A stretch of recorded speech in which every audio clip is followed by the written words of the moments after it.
what's happening right now. This guy in the pink shirt, DJ Odyssey, he just won a competition for ComplexCon tickets. When I met him earlier today, he asked for a selfie, and he said that he loves 1AM radio, and he has a radio station. Plug yourself. Yep. Hey, my name is DJ Odyssey. I'm host of the PULP RADIO show. We bring in music executives, producers, Where can people artists. listen? People can listen by going to UCLAradio.com. UCLA. UCLAradio.com. You can follow me at DJ Odyssey, DJ_Odyssey_. Okay, dope. So DJ Odyssey said he wanted to work for our radio station. Yep. I, as Jules, don't believe in resumes. I don't really believe in interviews. People could give you a real good or bad first impression. I believe in work speaking for itself. Most definitely. So here's your interview to work for us. Dash just raised $8 million. We're expanding the radio station. 1AM is one of the top stations on the platform. Congratulations. And we're hiring. Thank you. So I hope this interview goes well because I'm looking for some new talent. And I'll let you take the lead now. Oh, I appreciate it. First of all, I want to shout out another one of your winners, actually, right there. Miguel, say what's good, man. Wait, did y'all rig the contest? How y'all know each other and you both won tickets? I actually reached out to him. Once you put the winners on IG, I actually reached out. I'm like, hey, let's get together. Let's build. That's cute. Because, you know, like, this industry is all about who you know. So I love that. So I wanted to link up and build that connection and build that network. Collaboration is the key word. Exactly. Collaboration is very key word. Okay, so welcome to your first interview on 1AM Radio. I'm going to play the interview part now and let you take the lead. Oh, most definitely, most definitely. So first of all, I just want to thank you for letting me interview you here on your show. So this is another year for you at ComplexCon. What would you say is the key element in your growth from last year to this year? This is my third year at ComplexCon. Are you asking me my growth from from last year to this year? What would you say? Like, have you grown? Like, what is like the major improvements that you feel like you've made, not only as a person, but say I as feel an like I'm a organization? different person every 3 months. Mm-hmm. And I love that about myself. That's what's up.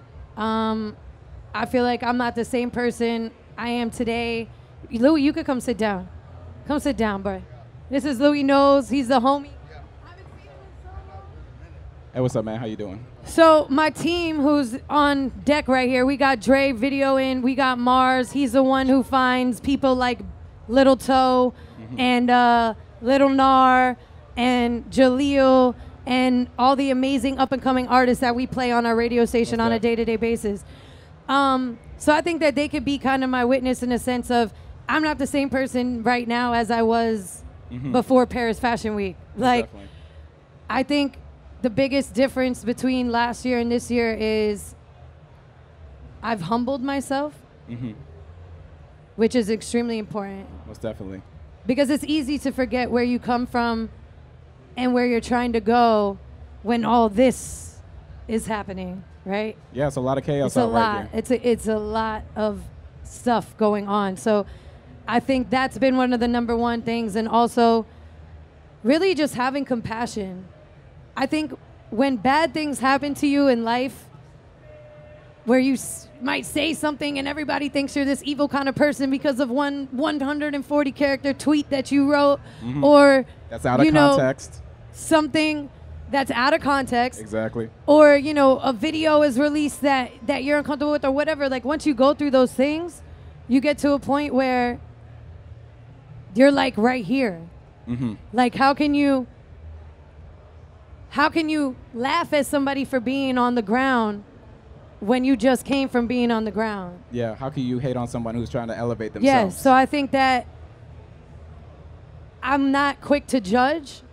I think I'm very open-minded now, and you know, I just want to spread positivity and love, and that's the biggest difference. You know, I had a lot of like, I had like a chip on my shoulder. You know, I felt like all these people think I'm a promoter girl or I'm a Snapchat girl, or they don't understand that I have this company and this company, and you know. I was mad. Yeah. You know what I mean? So I was always on the defense, but now I'm blessed. Yeah, because like people trying to box you into like one genre, but you're like, hey, I'm multifaceted. Like I have multiple avenues that I can go down, and I'm not like trying to people box me in. I think the biggest difference is I don't care anymore. Like, I really don't give a fuck. I'm wearing shorts right now. They've never seen me wear shorts. I don't wear shorts in public because I have big thighs and I have cellulite and I can't Photoshop my legs in real life. Gotcha. So I never wore shorts in public, but here I am in 2018 in the worst shape I've ever been in, wearing shorts at a place like ComplexCon, where all the potential brand deals, all the potential possible boyfriends or friends or whatever is here, and like I don't give a fuck. I feel it. And that's actually great that you mentioned that, because that actually leads me into my other question. It's just, I wanted to talk to you, you know, being a woman in this industry, I just wanted to talk about like you facing adversity in the form of misogyny. Like, as a woman who's in this industry, how do you overcome those challenges? And for other women who are also trying to make it into this industry, what advice would you give them? And I want to go back to what you mentioned earlier, because like you said, you're not trying to be in a box. You're trying to go into different avenues. And when you say, hey, I'm trying to branch out and everything, it's like, hey, they question you in a sense like that. But for example, with P. Diddy trying to branch into other avenues, it's like, hey, it's P. Diddy, let him do what he do. You know, it's so funny that you mentioned that, because Kayla, who is to my left, shout out to Kayla. Shout out Kayla. Capitol Records in the building.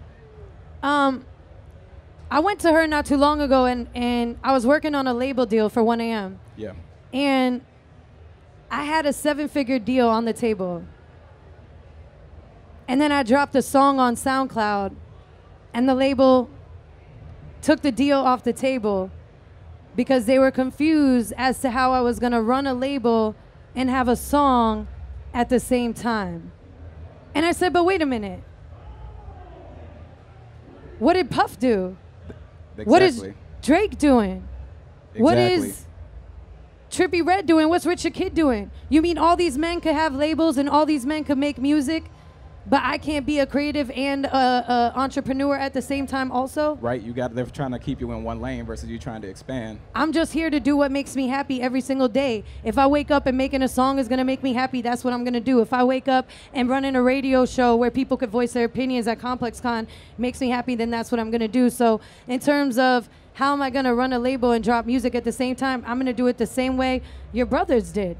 I'm gonna get that bag and employ a team and do what the fuck I gotta do to get my artist music off the ground. And as big as my star is, it'll get bigger with every creative move that I do, you know? So in terms of being a woman and facing misogyny in this industry, I'm starting to like it. It's like a challenge. It's like, oh, okay, you saying I can't do this? Bet. Watch me go do it. Hey, what's good? You know, and I think that I struggle a lot with, okay, Smoke Perp in the building right now. What's good, shout Florida, out Smoke baby? Perp. Can they hear us? Oh, they hear us. Yeah, okay, hey, cool. Shout out Smoke Perp, man. All right, then he's just not going to say hi and shit. That's cool. Hey, what's good, dog? How you doing? Okay, let's get it. So when it comes to being a woman and misogyny in this industry, I struggle with like, okay, now I'm not just a manager, I'm launching a label. Is it okay for me to wear tight shorts and a crop top to ComplexCon? Is it okay for me to post this bikini picture if I'm working with Kanye and people are gonna think that whatever the fuck they wanna think, you know? But I think I finally, praise God, I finally reached a point where it's like, I'm here to be the best version of me. Yeah. I can't start trying to be what everyone's version of what they think I should be is. How does a businesswoman dress? I used to wear, you know, one time, this is how I learned my best lesson. Okay. I went to a meeting. It was a meeting with a really big television network. And my first meeting, I was so nervous. It took me 2 hours to get dressed. I went through mad outfits. Jeans, are these jeans too tight? Is this shirt too revealing? Can I wear a skirt? Are these jeans too baggy? Is this not professional? So I wore a suit. Yeah. So the first meeting I wore a suit with heels, and I was trying to look professional because I was trying to close this television network as an agency client. The second meeting, I was running late and I didn't have time to change. So I was wearing off-white sneakers, ripped denim jeans, and a crop top. Yeah. And I walked into my meeting and the owner of the company said, damn, Jules, you always look fresh. I love how you dress. I love your vibe. And I was like, boom, that's confirmation that L.A. Reid don't want me to put fucking a suit and heels on. He's cool with me rocking my sneakers because he's fucking with me for me. He's not fucking with me because he wants me to look like everybody else in his office. And that's the beautiful thing about where we're at in 2018 is I could refer somebody like Louis Nose to Puma or anybody, and he could come up high as fuck with his tattoos, with his baggy shoes and his fresh-ass off-white sneakers, and they're not going to judge whether or not he could complete the job because there's people that look like him, you and me, completing the job right now every single day. Most definitely. So that's my answer to that question. I just want to ask a follow-up question, if we can, really quick, because I feel like we always center on, like, how are women going to tackle misogyny in the hip-hop industry? What can men do to be more of an ally to women in this industry? What can we do on our behalf? I'm going to talk about what women could do. How about that? Okay. Women can stop pointing the finger at other women. Okay. Women can stand up and speak for their sisters when they see injustices happening. I just had a conversation last night with Justine Skye, condoning her on her strength to step up and have a conversation about a situation where she was just a victim of domestic violence. There's been situations where I have been around and I've seen things happen that I thought was like, but I didn't say anything because I didn't think it was my place. Yeah. I'm finally at a place where I know my place in this world, and it's to say something if something is not right. That's what all this is for. That's why God gave me a radio station. That's why God gave me artists that believe in me to get their message out, like all of that, you know?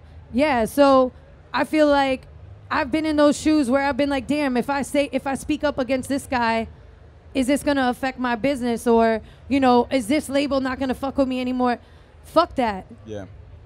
If this label's not gonna hire me because I spoke up against their artists having, you know, doing something wrong, then I could take that, but I can't take finding out that this guy went on and raped somebody else before he got caught and went to jail, and now that girl has to deal with that for the rest of her life. Yeah. So from this day moving forward, I am speaking up on things that I see that make me uncomfortable every time. Most definitely. I think that's all the time we have, right? Cool. Thank you so much, DJ Odyssey. That was dope. I appreciate it. You're hired. You can be an intern.